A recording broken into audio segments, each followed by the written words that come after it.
Hello, guys. Today we're going to be budgeting out our January monthly budget. So let's go ahead and get started. Before we do our monthly budget, we are going to go ahead and look at our quarter one goals. And I'm going to build the quarter one goals based off of our 2026 money goals. So I'm just going to get there real quick. And let's see. Okay. So here are our 2026 money goals, and we kind of started in December of 2025.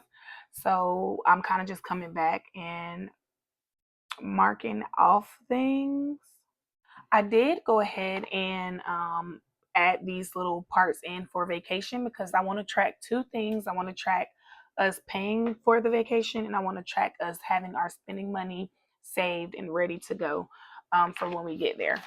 All right, so based on our 2026 money goal, I think we're going to focus on travel, and then I want to focus on our savings. So I think I'm going to go ahead and focus on car maintenance to 2K since we're already almost there. But in my head, if I can get the savings stuff out the way, because once the savings is there, then we can really, in the last 2 quarters, really deal with the debt. But that's just my brain. All right, so I'm gonna go ahead and let's write out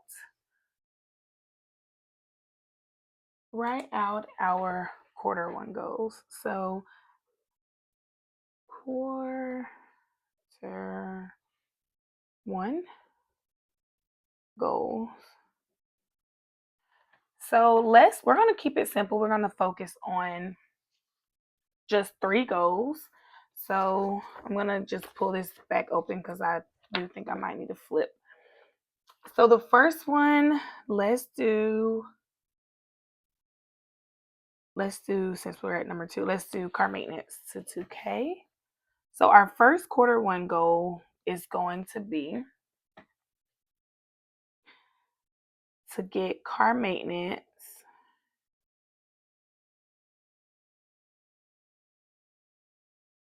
to 2K. And if you watched our December closeout, we are almost there. So I'm gonna just put add 1K.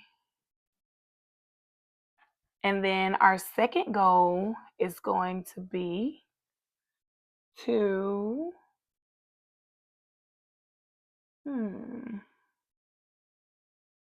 our second goal is going to be to pay off the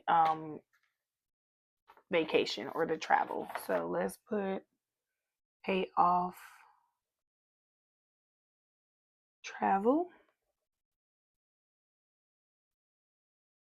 And then our third one has to be about debt. So we're going to do, we're going to just get our Wells Fargo. We want to get our Wells Fargo loan under 10K. And that is not going to be hard to do. We are trucking right along with that.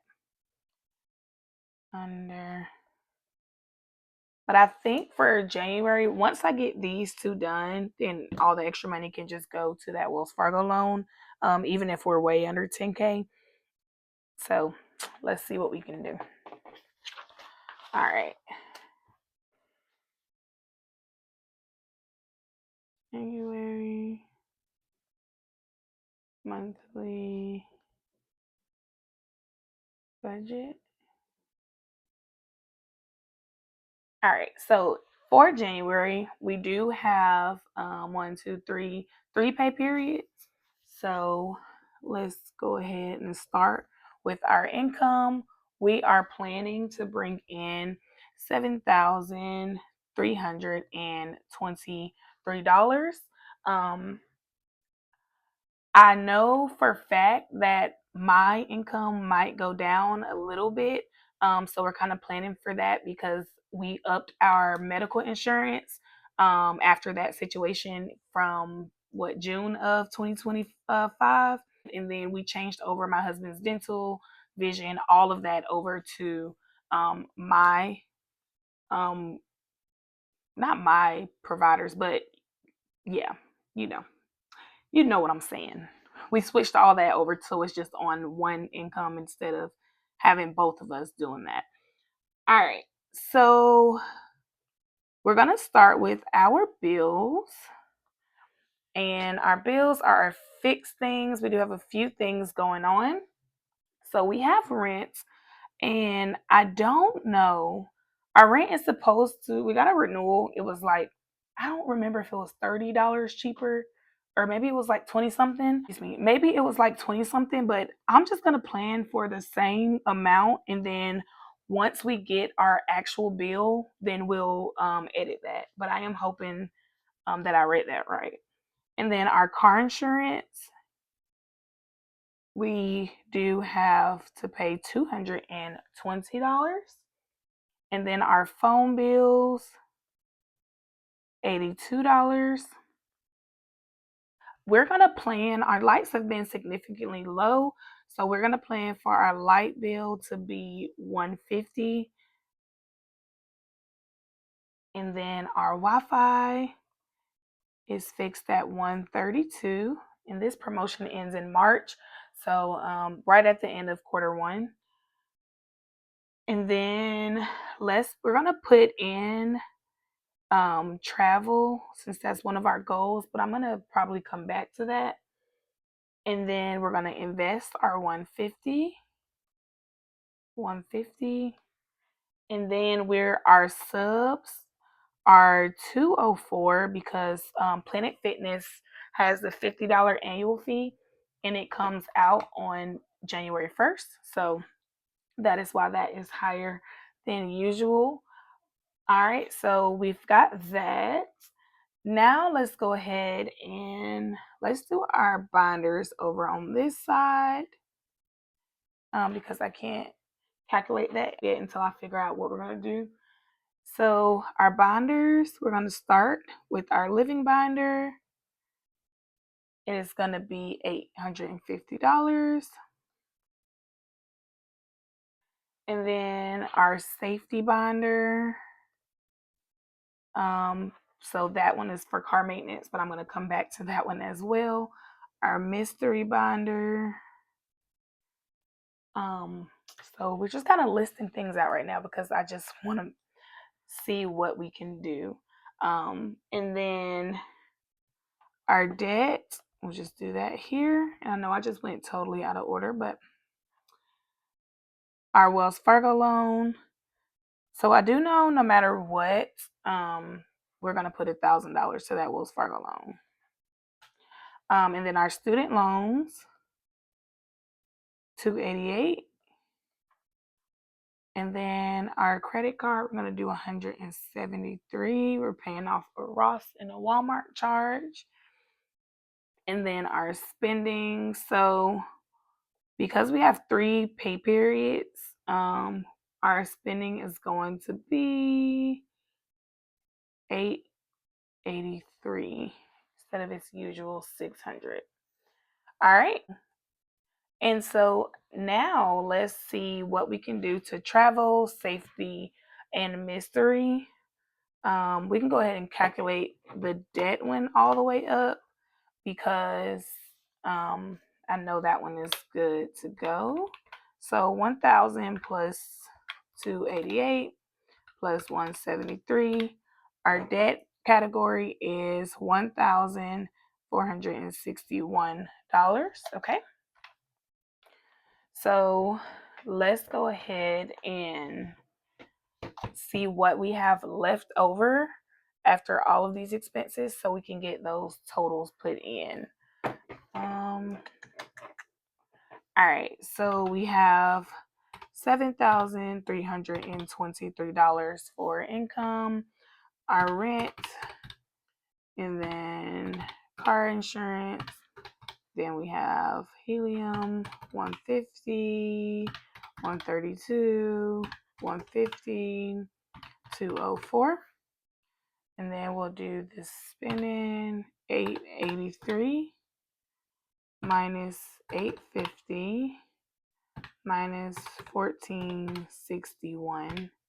Okay, so we have $2,138 left over. So I am going to, since we only need $1,000 in our safety bonder, that is gonna get done. So let's go ahead and put 1,000 in our safety bonder, and let's see what we have after that. Minus 1,000. Okay, 1138. Okay, so our travel, the remaining balance on our travel is $1,085. Do we want to pay it all in one go? If we pay travel off this month, then February and March will be strictly debt focused. And I think that's what we want to do. Because that'll be done. And then this is our last goal for quarter one. And we can hit it hard. Okay. So 1138 left. We're gonna do $1,085 to go ahead and just knock travel out. Let's see. 1085. Okay, and then there's $53 left. We'll put that whole $53 into the mystery binder. 53. Okay, so I'm not mad about that, but let's calculate these sections and make sure that the numbers add up before I get too excited. Okay, so for binders, we have 850, we have 1,000, we have 53, so $1,903. $1,903, and then for spending, that's 883. And then our bills, we have 1053, 220, 82, 150, 132, 1085, 150, 204. All right, so we have $3,076. 3,076. Okay, now I really hope that this is all right. Okay, let's make sure. 7,323 minus 3,076 minus 883 minus 1,903. Yes. Okay. Okay. That makes me feel nice. Okay. So that is what we are going to do for January. We're going to go ahead and knock out 2 of our quarter one goals, and then the last 2 months of quarter one will be strictly debt focused, which if that is the case, I know we will get way under $10,000 on this Wells Fargo loan. So I am so excited about that. That makes me so happy. And then having that travel paid off in January when the trip is not until June, we are way ahead of the ball game than we were last year when we went on a trip. So that is also amazing. But that is all, guys, that I have for this video. I appreciate you for stopping in and hanging out with me. And until next time, have a good day.